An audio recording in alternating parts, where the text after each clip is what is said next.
आदिवासींचे श्रद्धास्थान असलेले आद्य क्रांतिकारक राघोजी रामजी भांगरे 8 नोव्हेंबर 1805 रोजी अहमदनगर जिल्ह्यातील देवगाव येथे जन्मलेले एक थोर स्वातंत्र्य सैनिक म्हणजे राघोजी भांगरे। राघोजी भांगरे यांचा जन्म महादेव कोळी जमातीत झाला असून भारतीय स्वातंत्र्य लढ्यातील एक महान क्रांतिकारक अशी त्यांची ओळख आहे। अंगातील धाडसी गुण लहानपणापासून अवगत असल्याने क्रांतीबद्दलची जाणीव असणारे राघोजी भांगरे होते। शेतकरी, गरिबांचे कैवारी, सावकार व इंग्रज सरकारचे वैरी अशी ओळख असणारे राघोजी भांगरे इसवी सन 1838 साली रतनगड आणि सनगर किल्ल्याच्या परिसरात मंड उभारणारे आदिवासी नेते म्हणजे राघोजी भांगरे।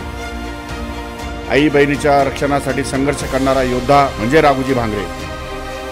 हजारो लाखो एकर जमिनी सामान्य लोकांना परत मिळवून देणारा योद्धा म्हणजेच राघोजी भांगरे। आपल्या कार्याने सावकार व इंग्रजांवरील त्यांची दहशत निर्माण करणारे नेते म्हणजेच राघोजी भांगरे। शौर्य व प्रामाणिक नीतिमत्ता याला धार्मिकपणाची जोड देणारं नेतृत्व म्हणजे राघोजी भांगरे। महादेवावर श्रद्धा व भक्ती असणारे योद्धे म्हणजे राघोजी भांगरे। अत्यंत स्वाभिमानी आणि कर्तव्यदक्ष असणारे योद्धे म्हणजे राघोजी भांगरे। 2 मे 1848 रोजी थोर क्रांतिकारकाने ठाण्याच्या जेलमध्ये फासावर चढून देशासाठी बलिदान दिले, पण त्यांच्या विचाराच्या क्रांतीची ज्योत मात्र चिरंतर तेवत राहील अशा या आदिवासी क्रांती सूर्याला माझा त्रिवार मानाचा मुजरा।